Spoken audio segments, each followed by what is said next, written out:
Here is a firecracker sold to me probably by Uncle Sam himself. I'm not sure.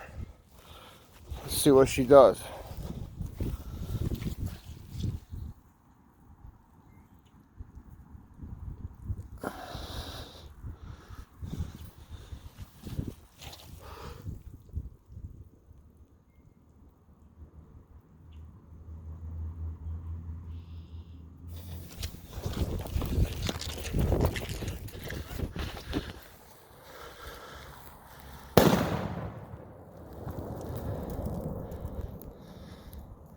Wow, for the size of those things, I don't know who the fuck made them, but I really hope they're not using chlorate-based oxidizer, because that shit's real sensitive.